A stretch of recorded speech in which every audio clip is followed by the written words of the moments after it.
The Indians came back and found us, as naked as they were, and our barge gone, and in tears. They sat down beside us and cried too.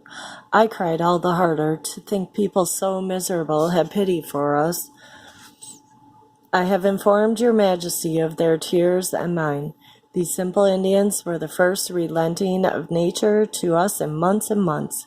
That evening, for fear we might die on the way, the Indians made fires at intervals along the path to their village, warming us at each fire.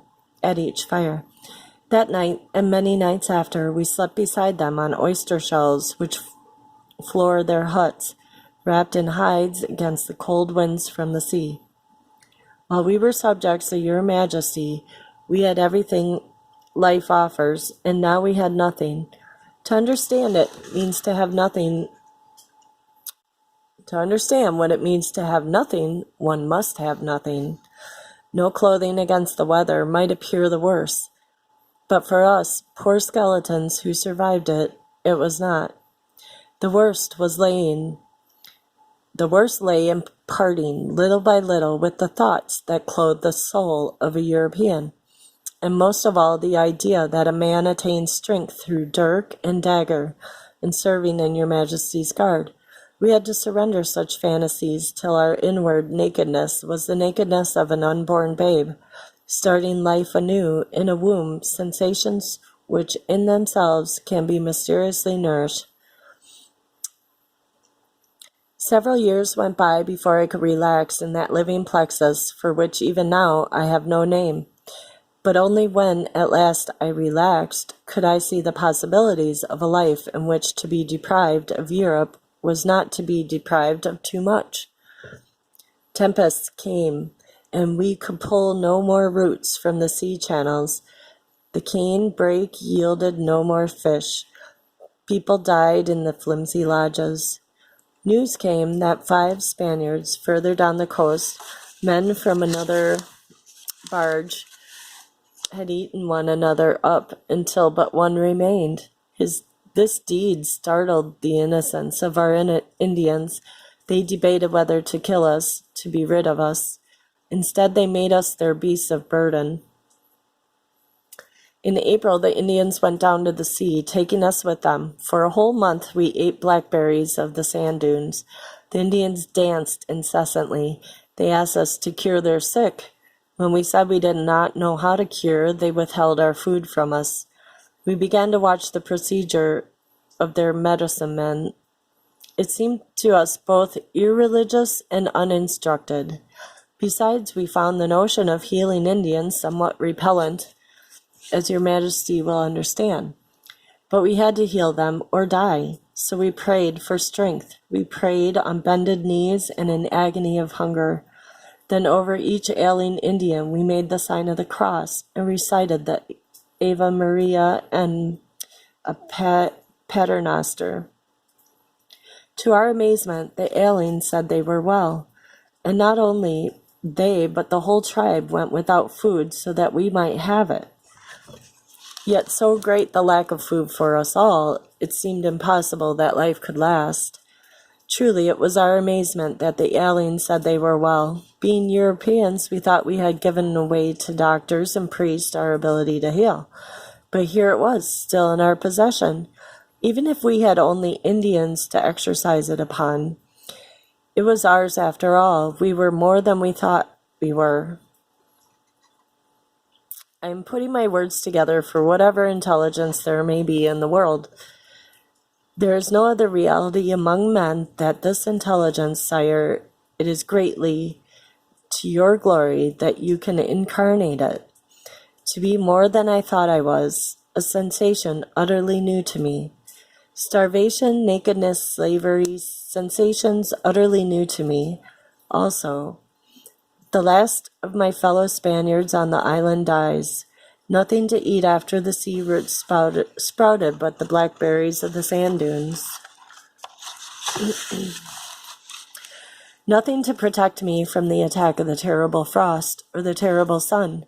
No one knew my language, and it endured for months, for years, maybe. Everyone I saw, as starved as I was. the human body emaciated, the lean cheek, the burning eye, the ribs showing, each rib distinct, the taut skin, the weak loins, the shrunken haunch and pap. The whole world, there can be no poverty like the poverty of these people. I could not stand it. I ran away. At this time, I remember it, I began to think of Indians as fellow human beings. If I introduced this idea, it is to prepare your majesty for other ideas which came to me later in consequence. These were days when I reassorted the pictures of my childhood, as a child turns his kaleidoscope. I saw the gaunch slaves anew, and as though I were one of them. I saw my grandfather through the eyes of his slaves. I remembered now, without laughing, how he had tricked the gaunches into slavery. He pretended to enlist them to sail from the Grand Canary to conquer Tenerife, and when he had them below decks, he battened down the hatches and set sail for Cadiz. My grandfather's brutality earned him the public denunciation of Bishop Juan de Frias. This, too, I remembered. In the wilderness, I became a trader and went to and fro on the coast and the little inland. I went inland with seashells and cockles and certain shell to use to cut beans, which the natives value. I came out with hides and red ochre for the face and hair, flint for arrow points, and tassels of deer hide. I came to be well known among the tribes and found out the lay of the land. One day I heard someone calling me by name, Alvar Nunez, Alvar Nunez. It was Alonso de Castillo, one of the captains of the expedition. He said that Pamfilo's barge had drifted ashore among unfriendly Indians and left his occupants were only himself and Captain Andres Dorantes and Dorantes' blackamoor Estevanico. We hid ourselves in a thicket and laid our plans. That summer, when the coast tribes came together for summer orgies, we four made good our escape westward. Thus our 580 had become 400, our 440, and our 44. Certain natives came to Castillo from ribs to cleft.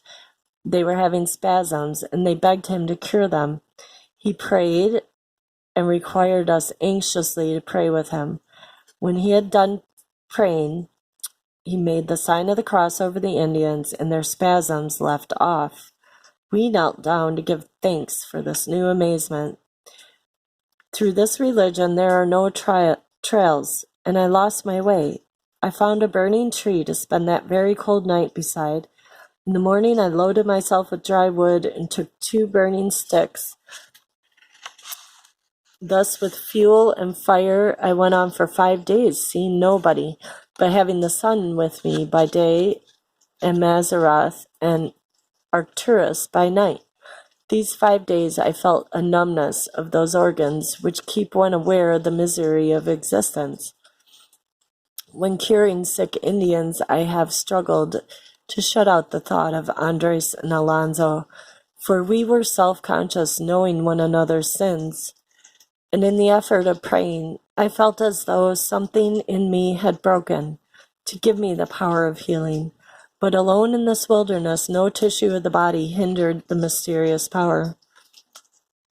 Nothing of me, Your Majesty, existed then outside of the music that I first heard at Ravenna.